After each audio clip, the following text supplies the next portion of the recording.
Ao vivo, mais uma vez ao vivo com o Cine for Live. Cine for Live? Desculpa! Não. Olha para a cara do Rodrigo. Gente, Cine for Live é no meu canal, fica na lista Silvia Marques. Isso aqui é seriedade, tiozinho, Planeta Terra.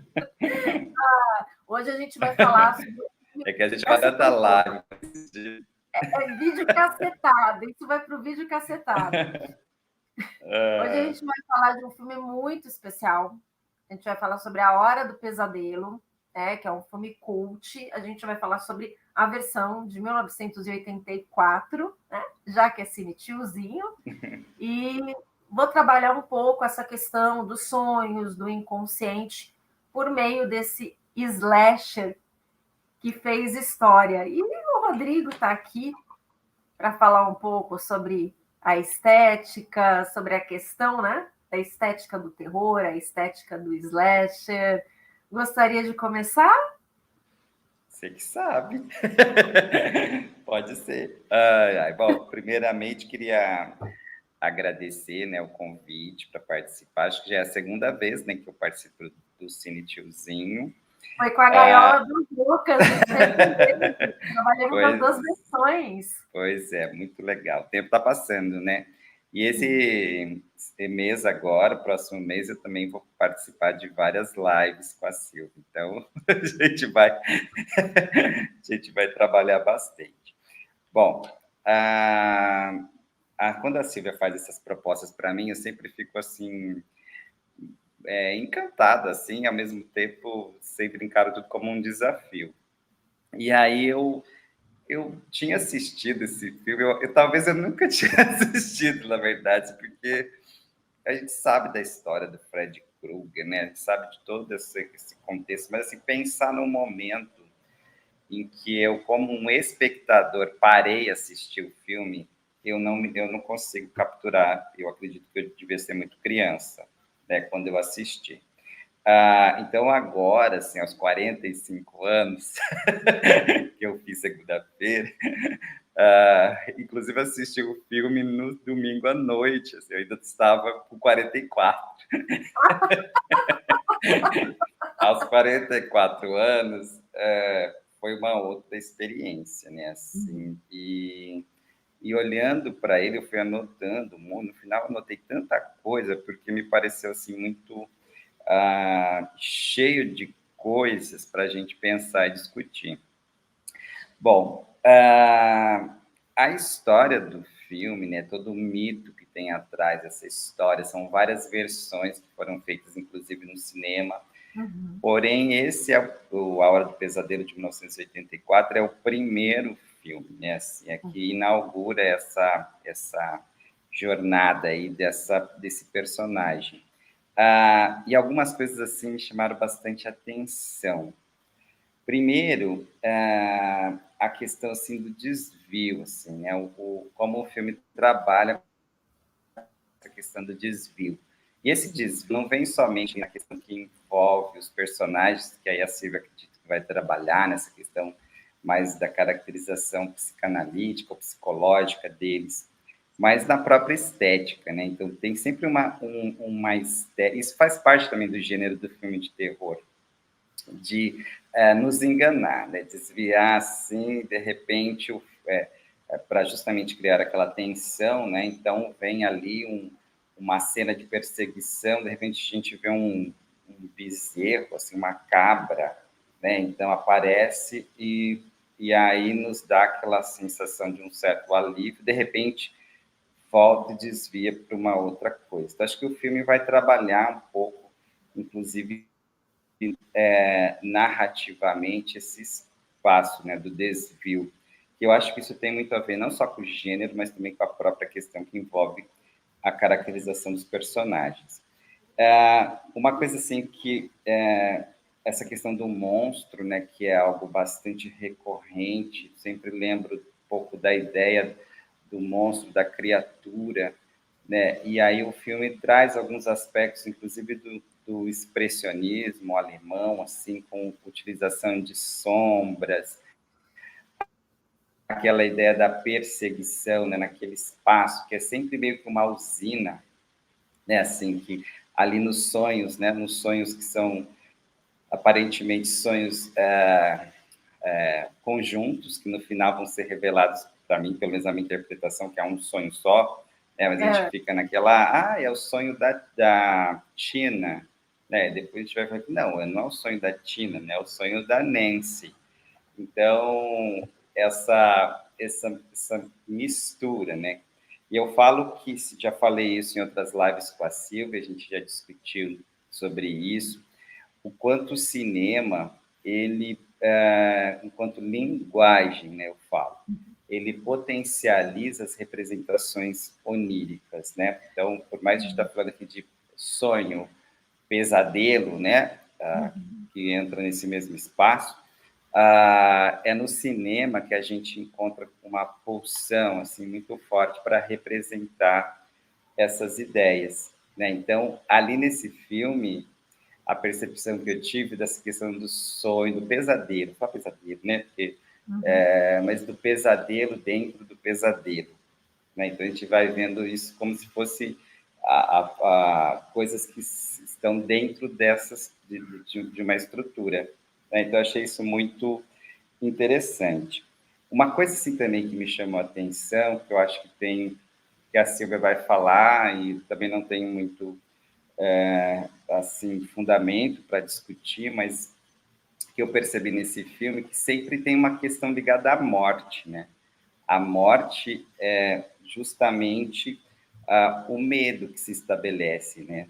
Para mim, todos os personagens, assim, pelo menos aparentemente, têm medo da morte, né? Como é representado dentro desse grande pesadelo. Bom, uma coisa assim, eu achei também que eu capturei um pouco, eu achei que tem uma certa sensualidade, né? Uma sensualidade de 1984, assim, uma cena de sexo, assim, que é meio que até assim uma representação muito dos anos 80, mas que eu achei assim, nossa, vendo agora. O pessoal fazia sexo nessa época. Você está falando? Pois é. Dos anos 70. Eu falei, nossa, os adolescentes. Mas era ousado para os padrões. Achei ousado, assim. E parece uma coisa destoada, mas eu achei, assim, pertinente, sabe? Assim, tipo, é que o filme agora, assim, no meu olhar, eu já tenho um olhar dele como algo cult, né? Assim, talvez, se fosse um produto desse tempo, eu ficaria meio suspeito. Eu assisti ontem A Lenda do Tarzan, para fazer um trabalho no curso de História que estou fazendo, eu já... sabe? Mas depois eu fiquei pensando, nossa, talvez daqui 20 anos eu vou achar esse filme ótimo. Né? Então, como foi a leitura do A Hora do Pesadelo. Achei legal ver o Johnny Depp novinho, né? Tipo, nossa! Sim, ele era novinho, antes do Edward Mãos de Tesoura, né? Então, uma coisa impressionante isso. Uma outra coisa que eu acho legal, que tem uma certa... O filme trabalha muito com signos, né? E o mais emblemático, achei que é o signo da cruz, né? De Cristo. E também, além da sexualidade, que ali vem um pouco aparente, essa questão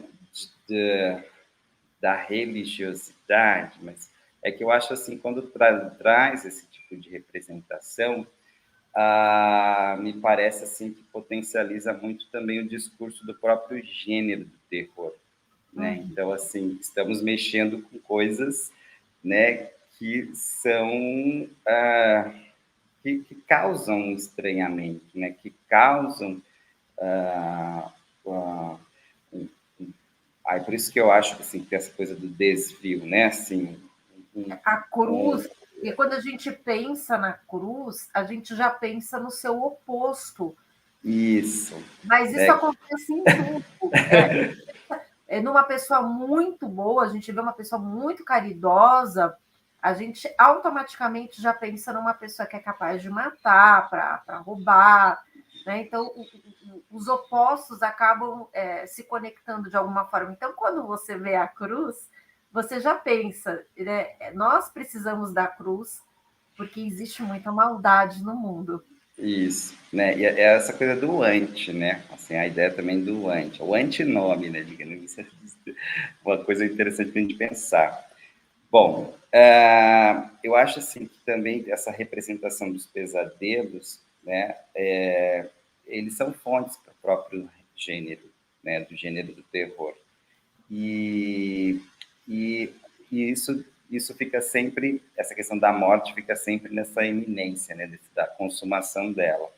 Então, eu achei isso muito relevante assim, no filme também, como uma percepção. Hoje, né, o trash, né, você falou do slash, aquele sangue, né, aquela sangueira, né, assim, então eu acho isso bastante estético, né, assim, por isso que eu falo, talvez se eu assistisse esse filme hoje eu não teria, não enxergaria isso como eu enxerguei, sabe? Então, eu achei isso muito estético, assim, muito... Eu te convidei com medo. Eu te convidei em caráter assim, faça esse favor, por... Não, eu achei bem interessante. E até, por exemplo, o Quentin Tarantino, né, mesmo Zé do Caixão, né, trabalham um pouco com esse exagero, que faz parte do gênero. Né? Então, isso me chamou bastante atenção. Sobre a questão estética do filme, mais assim, eu percebi que é muito trabalhado nesse filme, é a questão do som. Então, me chamou muito a atenção a trilha sonora do filme. E ela é feita muito em cima de ruído. Né? E aí tem uma coisa que eu acho bem bacana, que também tem os efeitos, né, assim, de você sussurrar, assim, né? Assim, você vai, inclusive o Fred, né, ele faz isso, né, o tempo todo, né? Então, e essa coisa do sussurro, ela é assim para acabar, né? Para mostrar, para deixar a gente muito impactado, né? E o sussurro tem algo de sexual.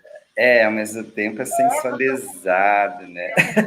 O Fred Krueger, ele era um pedófilo, né? Ele era um perverso. Isso, bastante, né? Então, assim, essa coisa da voz, assim, me chamou bastante atenção, né? Então, o som veio muito por meio de voz e essa coisa sussurrada. Então, não tem uma base de trilha, né? Assim, tipo, uma trilha orquestrada, assim, mas é mais com muitos ruídos, né? As cenas de perseguição, mesmo aquela cena que é bem interessante naquele espaço, né, que para mim é meio que um espaço imaginário de onde vive o Fred Krueger, né, aquela usina. Eu não sei, associei com uma usina, mas é um espaço atemporal, né, assim, é um nada aquele lugar. Mas ali a gente verifica também como essa base sonora e vai criando, né, uma série de atenuantes para justamente fazer com que a nossa percepção fique muito envolvida com o próprio gênero do assustar, né, dessa fruição. Tem uma personagem que eu acho assim, muito interessante, que é a mãe, né? Assim, tipo, a mãe da Nancy, que é ela que meio que apresenta, né, assim, o personagem, né, o explica, né, a história que está por trás disso. Né? Então, ela que um pouco direciona ali, né, coloca as grades, né, assim, ela está muito representada no pesadelo da filha. Né? Então, é muito, muito interessante essa caracterização da mãe. E aí, acho que o filme também traz essa ideia e vem argumentado em várias passagens, até nas falas dos personagens, dessa questão que é cara, né, e ao mesmo tempo tão interessante da própria linguagem do cinema, que é a questão da realidade, né? Então, assim,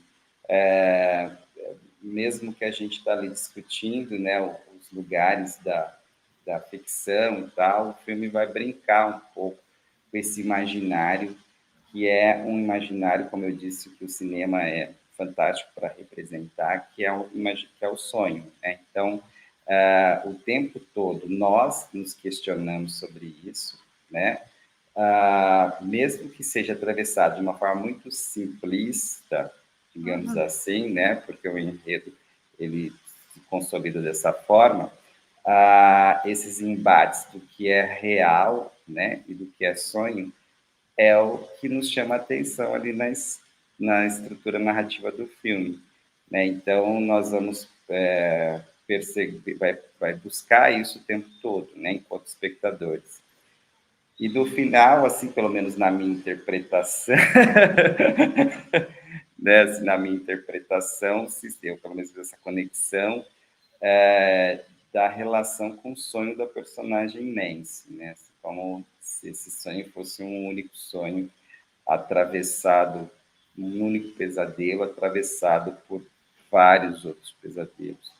Mas aí no final, né, existe essa brincadeira que o próprio cineasta faz, a partir do momento em que ele enviesa também esse pensamento e abre uma possibilidade de a gente pensar, olha, tudo isso, todo esse filme, ele é um grande pesadelo, né? Porque se a gente for pensar na estrutura narrativa do filme, ela se abre justamente porque existe também essa... E esse é um dos filmes, assim, que eu acho que a gente hoje vê muito nas séries, né? Essa questão da serialidade. Esse já é um filme também que, apesar de estar lá em 1984, ele já apresenta, já aponta um pouco esse princípio de ter, né, um próximo episódio, né? Então, acho que um pouco isso já foi pensado para justamente falar, olha, não, esse personagem vai voltar, né? Então, essa estrutura narrativa também acaba sendo potencializada, né, a partir dessa construção. Por isso que o sonho, como algo extremamente fragmentado, a gente tem vários textos, né, que vão fazer essa relação do cinema com essa questão do sonho, neste caso, desse filme específico, mas em vários filmes, praticamente todos, na verdade, na minha opinião, a gente consolida e vê um lugar de potência para as representações, né? Por mais que seja muito fácil, simplista, você pegar e fazer uma cena depois mostrando que a personagem está numa cama e acordar, e ela acorda, e tudo aquilo foi um sonho, ou mesmo que seja algo que enviese isso, né? Essa projeção do imaginário fica perfeita nesta linguagem, né? Então, acho isso muito relevante. E aí, para fechar, uma coisa que eu também gosto muito de sempre analisar dentro dos filmes, que é essa questão temporal e espacial, né? Então, a partir do momento em que a gente estabelece esse lugar, né, do pesadelo ou do sonho, a gente vê que esse filme acaba se tornando bastante atemporal, né? Então, é muito fluido esse lugar, apesar que a estrutura também de espaços ela é muito ligada à casa, né? Espaços que são bastante do cotidiano, e também aquele lugar imaginário bastante obscuro, né? Que é representado nessa projeção do imaginário e do sonho da personagem. E então é isso, assim, para a gente começar, acho que eu falei bastante. Ai, você tocou em questões preciosas, você já deixou um gancho.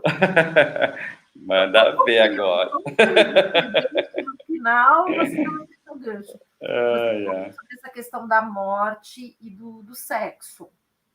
Eu sou completamente apaixonada por filme de terror.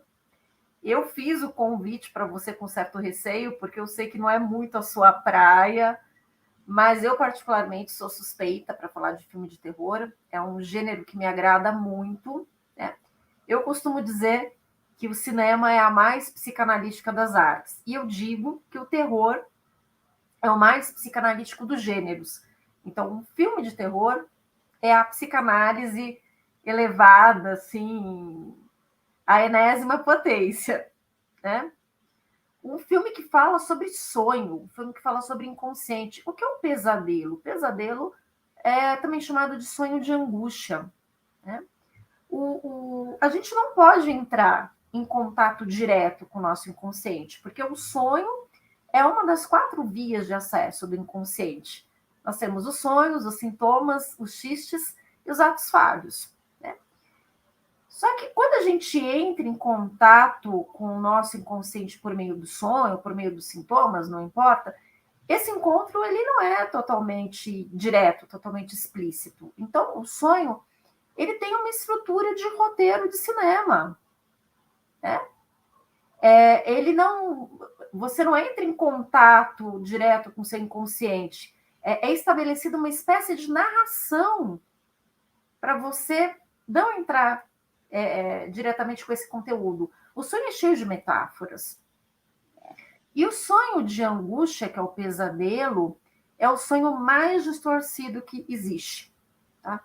Quanto mais distorcido o sonho é, mais recalcado é o conteúdo do inconsciente. Né? Então, sonhos com monstros, grandes perseguições, coisas terríveis acontecendo, esses sonhos estão metaforizando algo muito recalcado. É mais comum as mulheres terem pesadelos. Né? A explicação que eu vejo: as mulheres são mais reprimidas na sociedade. Elas têm menos direito a expressar a própria sexualidade. E essa falta de expressão, né, gera uma sequência de pesadelos. Né? Aquela sexualidade não vivida, aquela sexualidade que não é verbalizada, que não é vivida, que não é verbalizada, tudo se reverte em sonhos de angústia, em sintomas. Né? E é muito interessante porque o Fred Krueger, né, ele mata as pessoas, ele ataca as pessoas, ele mata as pessoas no sonho, não na realidade. Isso é muito interessante. E o Fred Krueger, ele foi assassinado, ele foi queimado porque ele era pedófilo. Ele já tinha assumido com mais ou menos 20 crianças. Aí os pais de uma pequena cidade se juntam, né, onde ele mora, e colocam fogo. Né? Não lembro se é na escola ou se é na casa dele, mas enfim, ele fica fechado, pega fogo, e aí ele se vinga atacando os filhos nos sonhos. Ele tenta atingir os pais por meio dos filhos. E olha que interessante, né? Ele é um pedófilo, ele é super cínico, né? Porque pega o Jason do Sexta-feira 13, ele não fala nada, ele vai lá, mata rapidinho, acabou. Mesmo o Mike Myers do Halloween.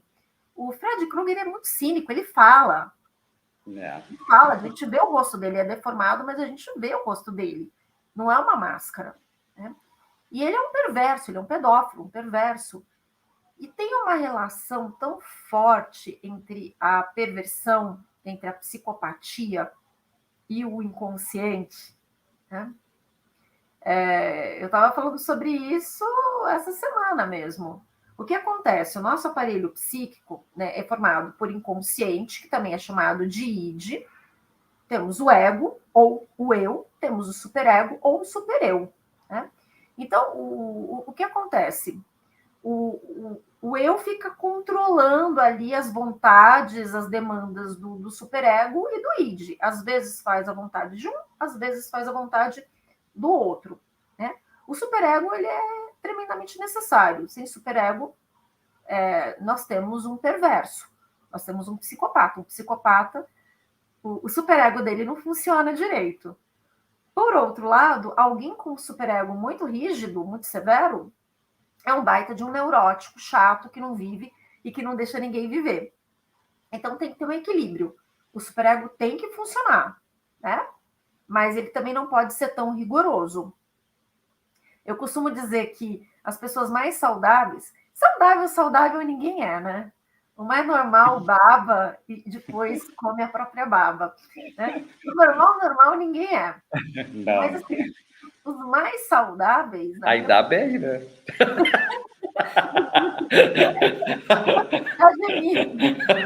como Papai Noel, tá? É mais uma mentira que contam pra gente.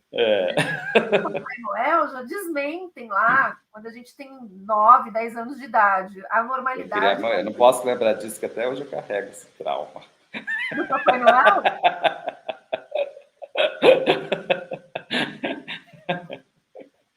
Primeira ilusão perdida. Foi. Ai, ai. Então, mas os mais saudáveis, na minha opinião, são aquelas pessoas que o id e o superego, eles não são tão discrepantes, né? O superego está ali como juiz para controlar, para verificar se a lei está sendo cumprida. O id está ali para fazer, né? Quero isso, Sim. quero aquilo.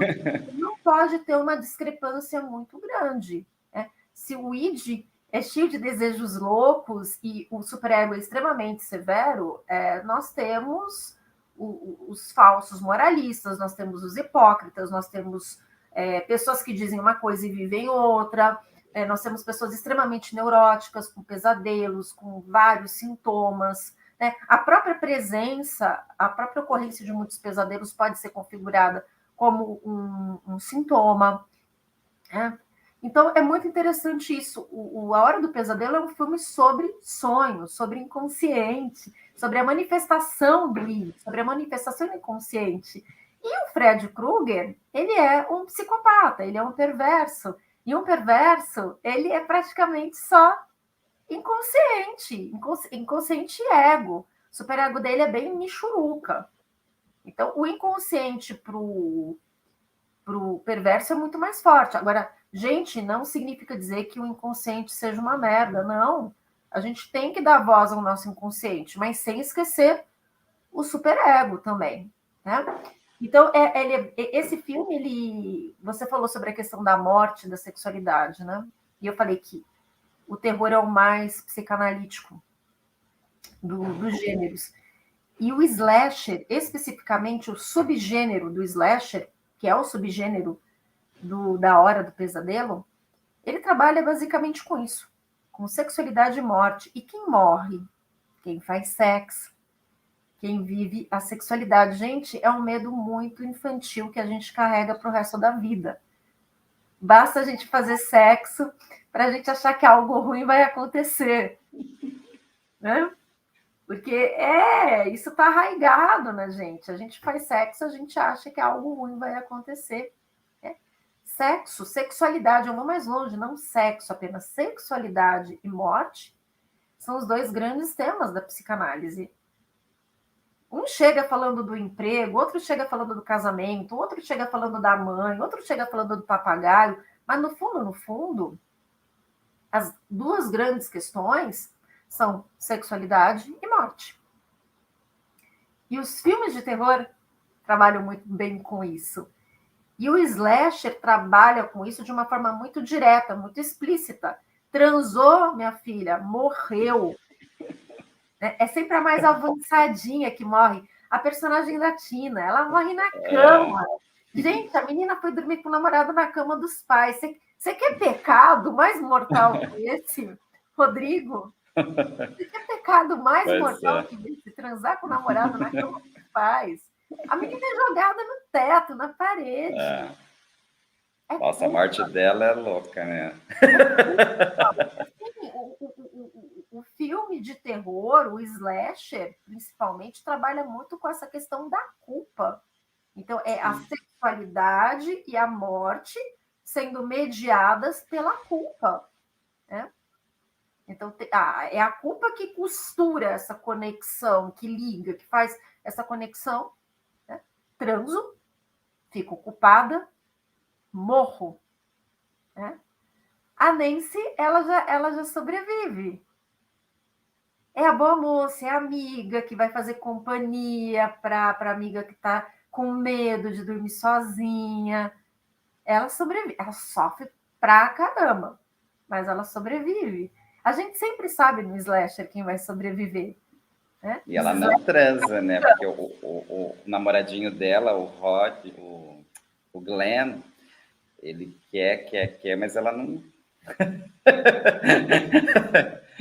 Ela não deixa. E é interessante. A Tina já vive mais, né? E é interessante que sempre tem um xerife. No Halloween, o pai da Anne é o xerife da cidade, né? Aí o pai da Nancy também é policial. Isso é uma metáfora também. É a lei, é o que deve ser feito, é o que deve ser cumprido. Você não cumpriu, você morre. Aí você falou muito da questão da presença da casa, gente. Para Freud, a casa é a representação do corpo humano. Aí uma coisa interessante, buscando essa reflexão que você está fazendo, que essa personagem da Nancy, a mãe, né, não faz isso, né? A mãe prende ela, né? Coloca grades em toda a casa, assim, e ela luta para, né, para sair daquilo. Ela consegue, né? Ela sai, né? Ela quebra isso. Isso eu achei muito interessante também, assim.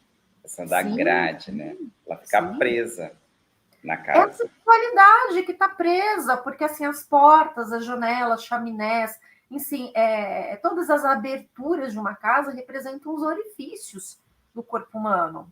A casa representa o corpo humano, a sexualidade, isso para Freud.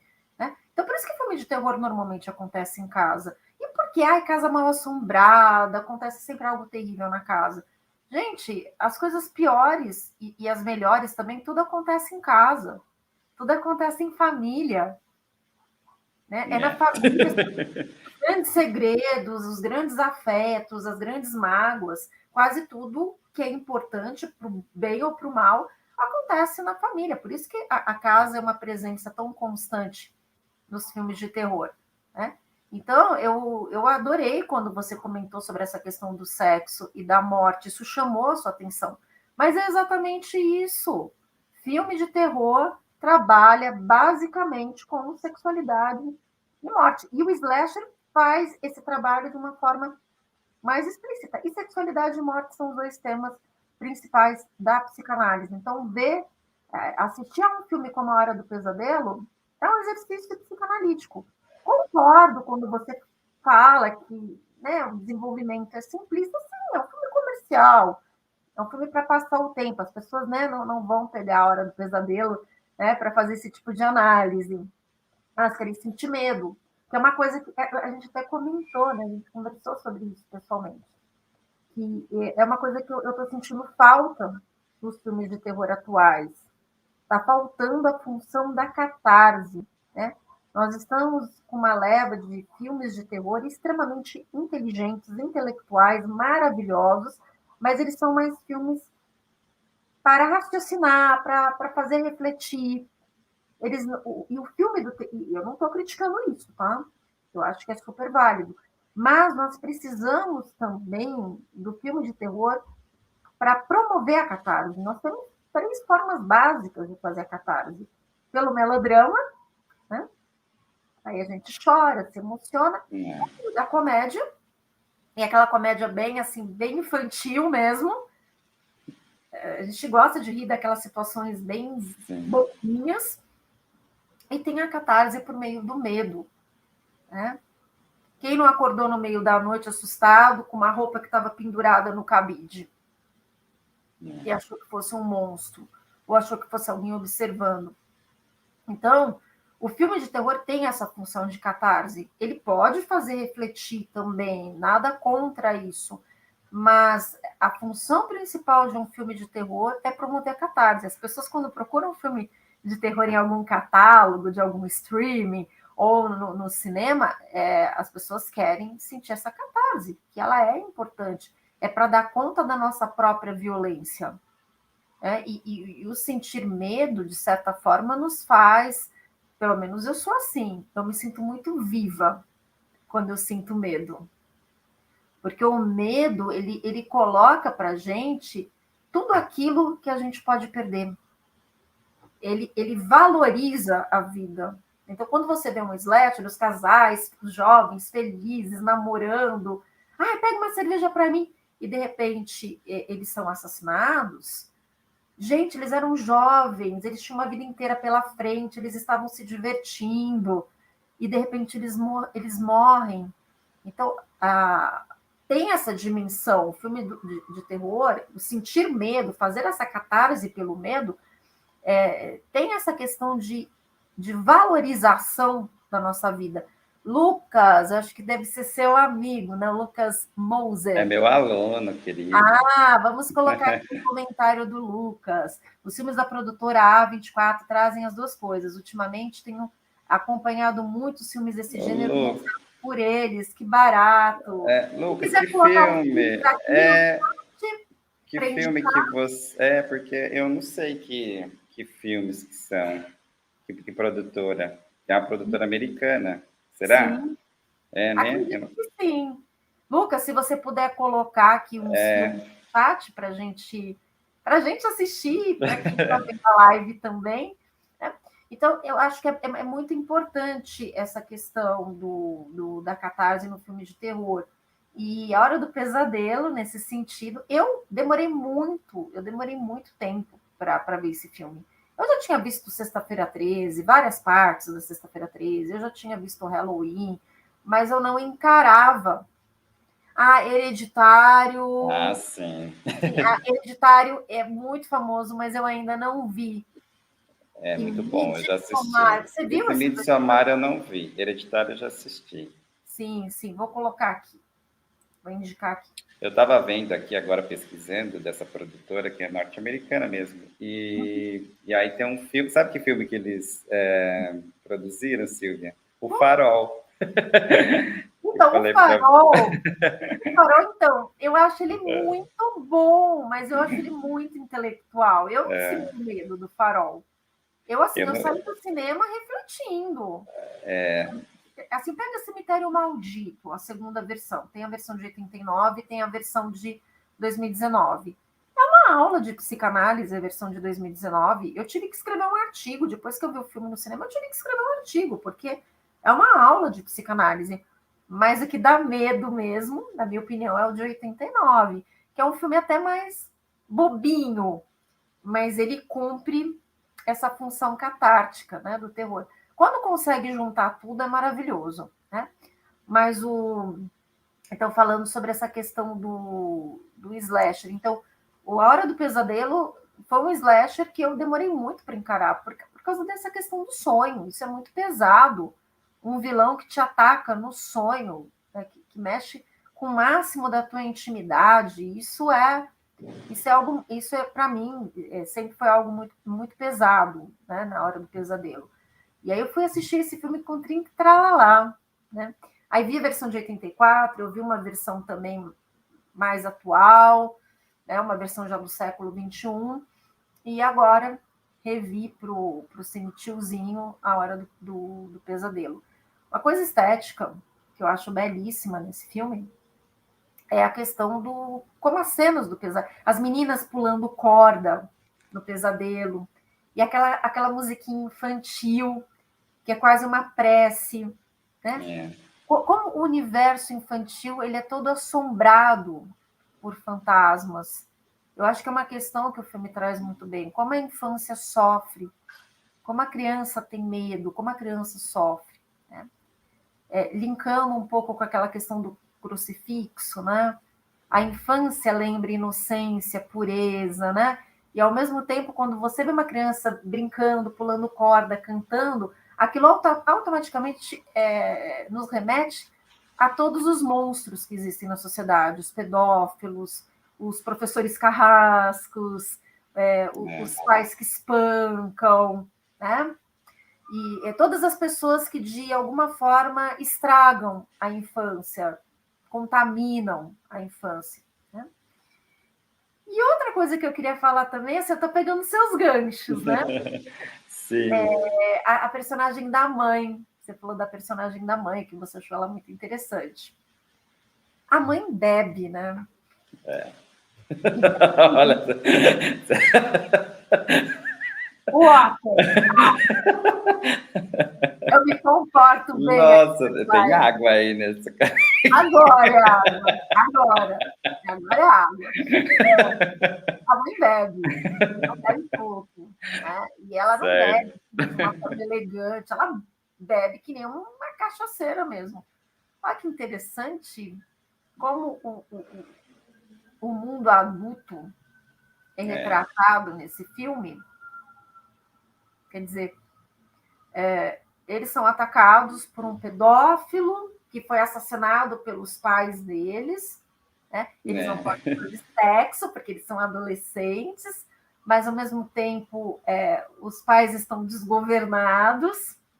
Né? Os pais do personagem do Johnny Depp cheios de preconceitos. Né? A mãe lá da Dancy, alcoólatra. Né? Como o mundo adulto nesse filme é mostrado de uma forma caótica. Desviada, né? Tudo assim, um desvio. Não tem um ponto de apoio. Não tem um ponto de apoio.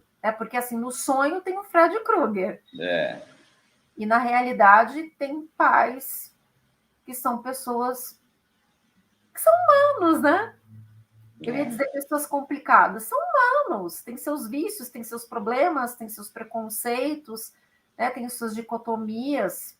Então, é um mundo assustador. Por que existe o pesadelo? Porque a realidade é assustadora. Talvez, assim, uma pessoa que vai assistir o filme de forma descompromissada, só para sentir medo, pode pensar até no sonho como uma dimensão paralela, como um espaço paralelo. Mas, na verdade, o sonho é só um desdobramento da nossa realidade, são representações, como você falou. Então, quer dizer, por que os jovens também têm tantos pesadelos? Quem são esses pais? Quem são esses professores?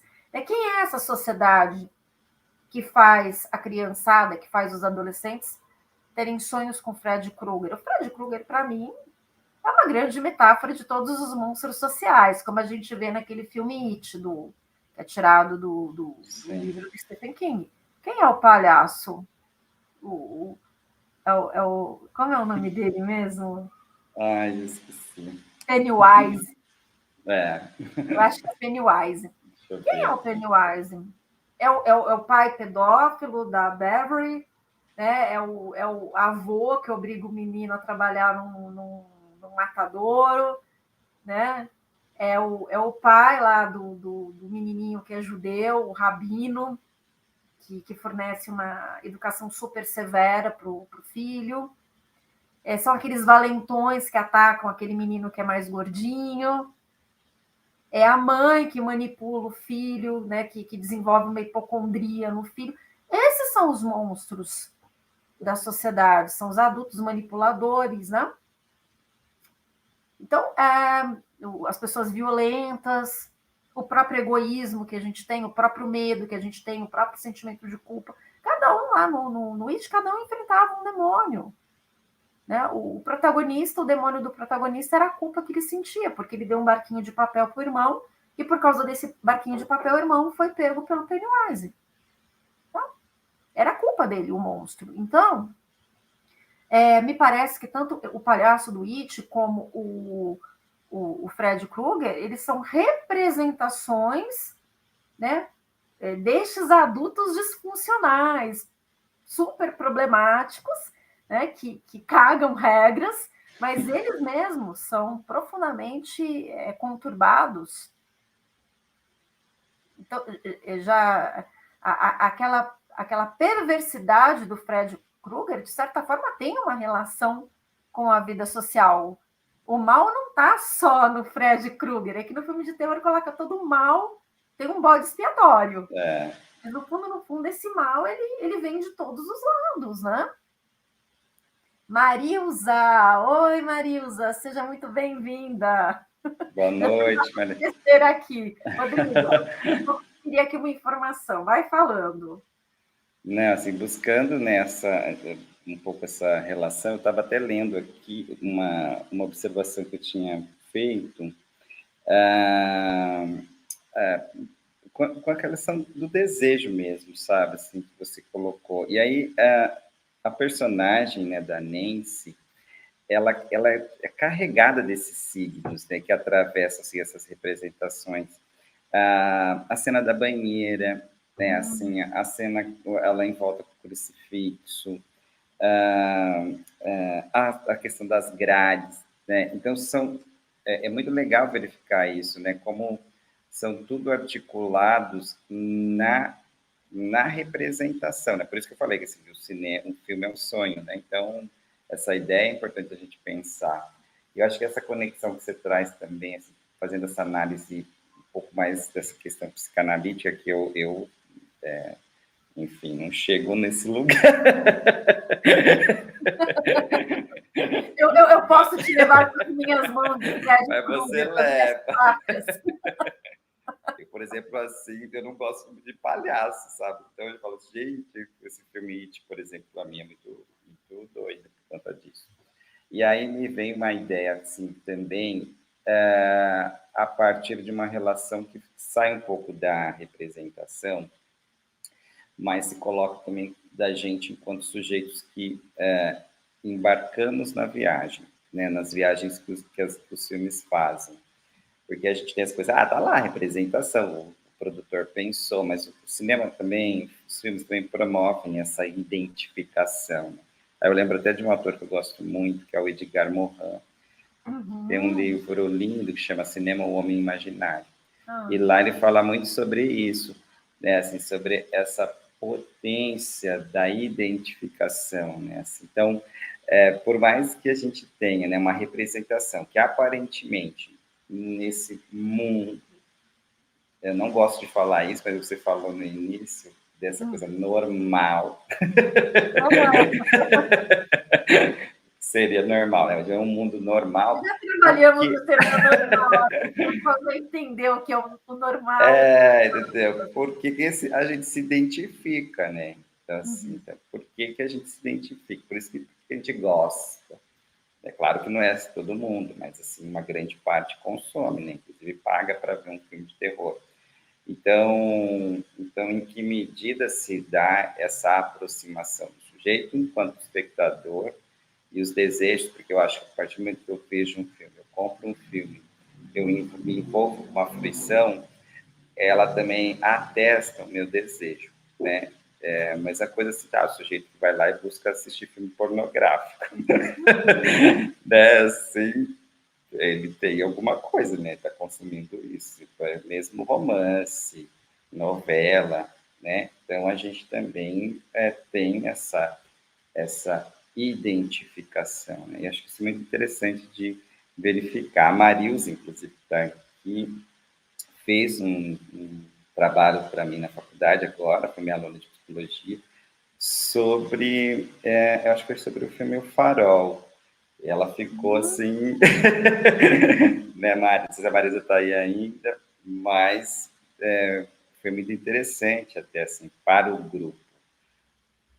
Porque as meninas, assim, elas ficaram envolvidas, elas buscaram, assim, muito compreender o que estava sendo discutido naquele filme, né? E eu falei para ela, é um filme forte, é um filme que, né, que abre muitas interpretações e tal. Por quê? Porque tem essa poética, né, da representação um pouco desassociada com essa ideia um pouco convencional do realismo, né? Eu não gosto muito disso, mas eu não acredito muito nisso, até porque eu acho que tudo é meio ficção também. Né? Tem gente que fala, esse cara é pirado, mas aqui mesmo eu e a Silvia não somos nada real. É tudo uma invenção. Enfim, mas acho que essa ideia assim, dessa potência do discurso, da identificação, né? Que eu acho que faz parte de um gênero tão interessante da gente pensar, que justamente provoca isso, né? E realmente eu sinto conexões, né? Por exemplo, eu gosto muito de um filme chamado A Vila, né? Assim, e é um filme que muita gente... A Vila. Você conhece A Vila é maravilhoso. E, assim, muita gente... Eu acho que ele foi cheio de representações de si, mas ele tem uma coisa que eu acho legal, que às vezes não é A Hora do Pesadelo, vai em outro lugar, que é esconder, né? Assim, A Hora do Pesadelo mostra, né? Mas vai ter esse gênero também que um pouco vela, né? E velar um pouco pela imagem assusta, né? Assusta Não mais, dizer, eu também acho que assusta mais, não dizer, né? Mas são níveis aí também das questões que envolvem as representações, né? O silêncio é ruidoso, né? Agora, assim, você falou da cena da banheira, né, na hora do pesadelo. É uma cena clássica desse filme, que ela dorme na banheira. Isso. E a gente vê as garras, as facas, né, do Fred Krueger saindo no meio da espuma. Ai, Matheus, seja muito bem-vindo. Deixa eu colocar aqui o comentário. Engraçado, porque o banho de banheira tem uma coisa muito sensual, né? É diferente de tomar uma chuveirada, né? Uma coisa mais prática. Agora, você está envolto na espuma, você relaxa. Ela relaxou a ponto de dormir. Yeah. E a questão da sexualidade? Ela relaxou, está naquele momento assim, tranquilo, meio sexy, aí vem as faquinhas. Gente, aquelas facas do Fred Krueger, eu vejo como um monte de pinto, desculpa.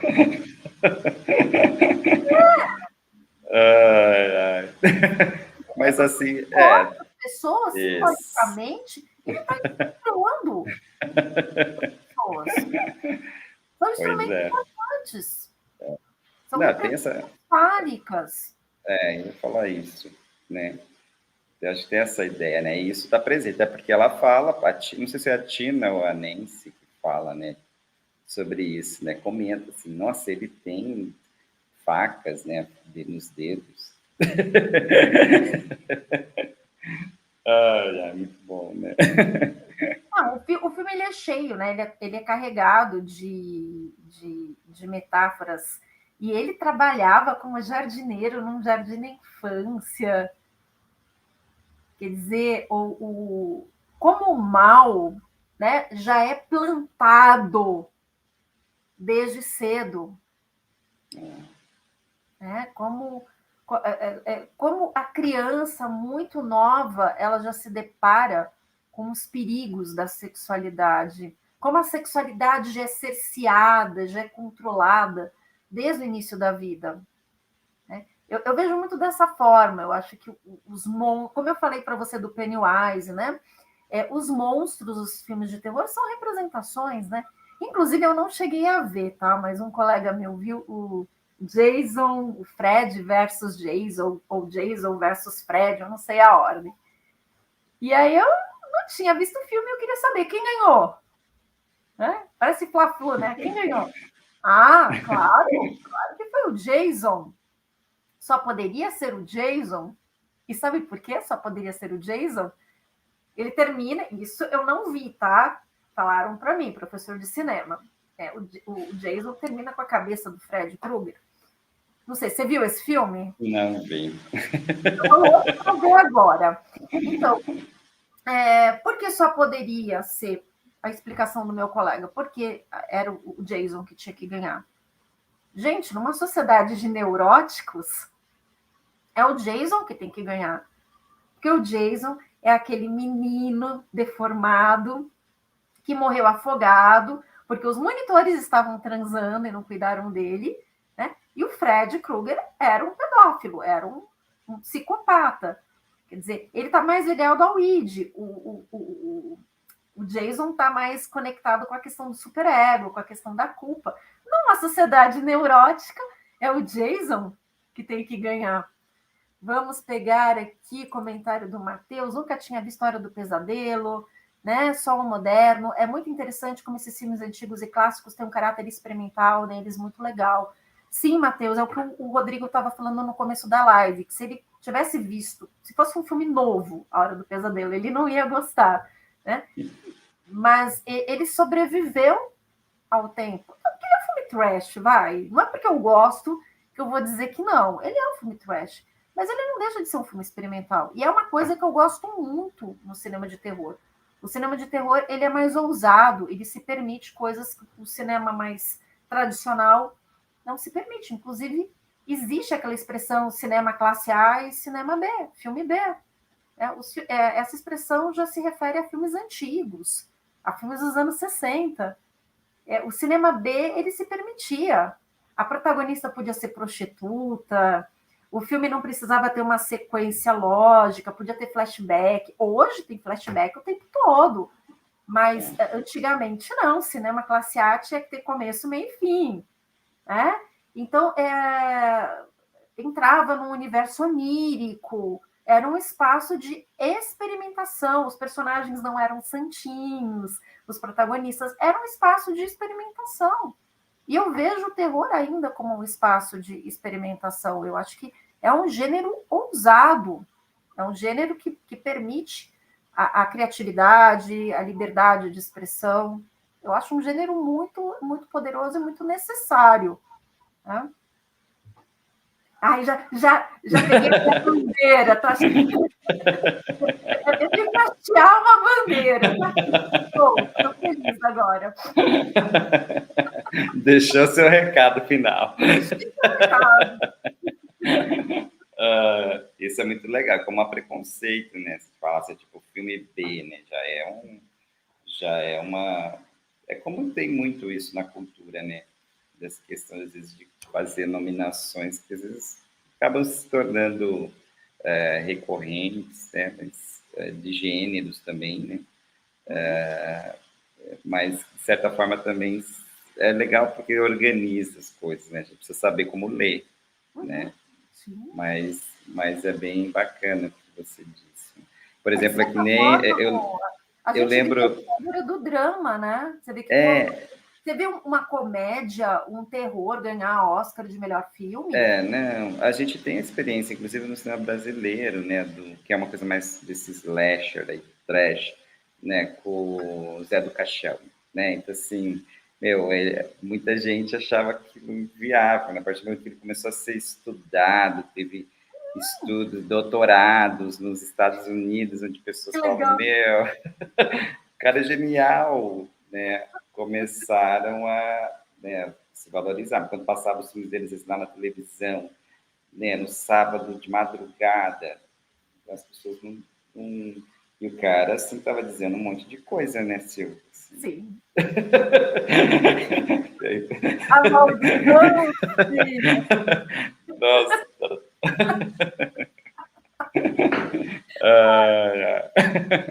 Pois é. É barato isso, né? Olha, assistam, né? Que, assim, quem curte filmes de terror, vale a pena, é uma experiência interessante. É um filme curtinho. Passa rápido. O filme. Nossa, já acabou? Eu queria mais, né?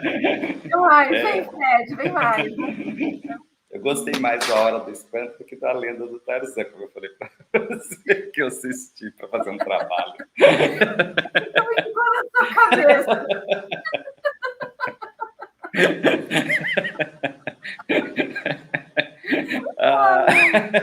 Mas vale a pena, gente. Quem não viu, é um cult, né? Vale a pena. E, você gostaria de falar alguma coisa? Só queria dizer isso. Foi uma experiência muito legal de ter revisto o filme e, de certa forma, um estudo também para mim, né? De apresentar essas reflexões, de te ouvir. E eu adorei. Gostei muito. Vamos terminar. E agradeço, Matheus, Marisa, Lucas, que vieram aqui prestigiar a gente. Vamos terminar compartilhando aqui o trailer? Claro, vamos lá.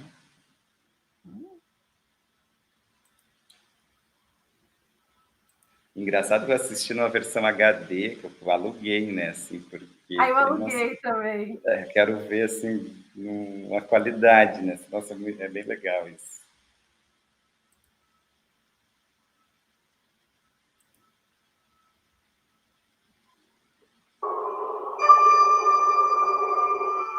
The kids of Elm Street don't know it yet, but something is coming to get them. There's something out there, isn't there?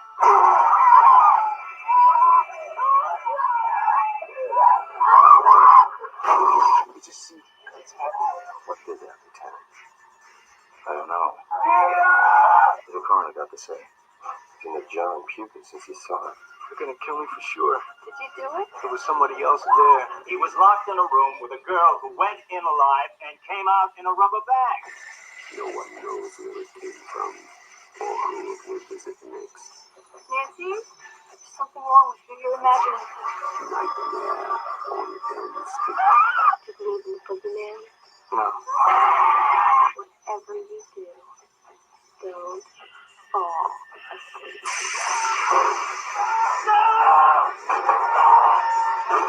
She's the only one who can stop it.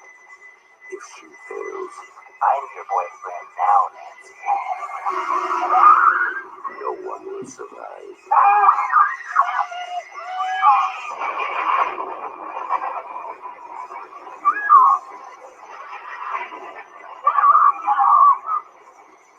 From Wes Craven, director of The Hills Have Eyes and Last House on the Left, a new masterpiece in fantasy era, Nightmare on Elm Street. E olha que interessante, a Nancy consegue vencer o Fred Krueger na hora que ela para de ter medo. É o medo que alimenta o monstro. Ó.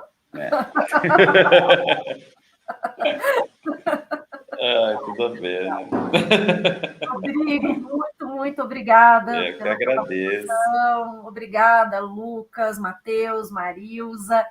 Sejam todos muito bem-vindos aos próximos programas do canal Cine da Arte, Cine Tiozinho, de olho no streaming. Né? Vai ter muita coisa legal por aí. Né? Em agosto, eu vou ter que aguentar o Rodrigo vai ter que me aguentar no De Olho no Streaming, no Cine Tiozinho de novo. A gente volta para o Cine for Live no meu canal, ser canalista Silvia Marques, no dia 7 de agosto. Olha, muita coisa legal vai rolar ainda. Vamos ver o que o Lucas colocou para fechar com chave de ouro, o assassino mais debochado do cinema. Olha, Lucas, eu estou entre o Fred Krueger e o Chuck do Brinquedo Assassino. A gente podia marcar uma cerveja um dia para conversar sobre isso. Qual é o mais escroto? Um beijo. Beijo, gente. Tchau, tchau. Até a próxima.